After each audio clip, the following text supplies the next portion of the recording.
By torchlight, inside the house of a Roman senator, a woman sat rigid at the banquet table. She had been told this was a feast of honor. Music thudded like a heavy heartbeat, and servants drifted like ghosts between the couches.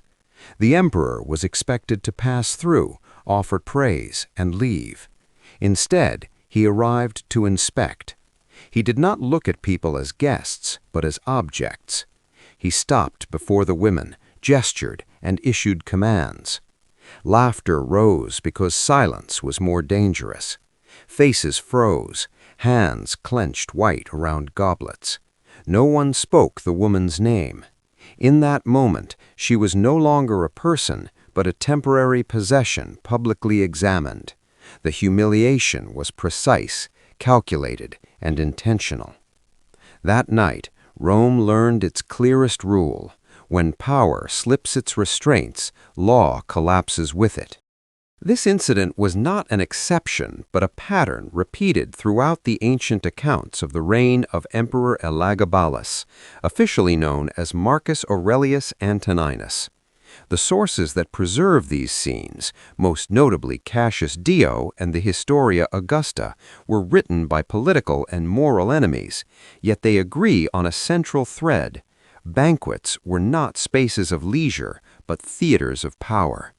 Humiliation became a language of rule, and the wives of senators were turned into instruments of pressure aimed directly at their husbands. Elagabalus was born in Emesa, in Roman Syria, into a family that held the hereditary priesthood of the sun god Elagabal. From childhood, he learned that ritual was not merely symbolic, but real power, and that a body in motion could embody a god. He carried the sacred stone in processions and absorbed the belief that the divine could travel with the priest himself. This upbringing instilled a dangerous conviction that politics could be reshaped through ceremony, and that authority did not always require armies if it possessed symbols. After the murder of Caracalla and the instability that followed, his grandmother Julia Mesa recognized an opportunity. A master of political maneuvering, she knew how to buy loyalty and mobilize armies from behind the scenes.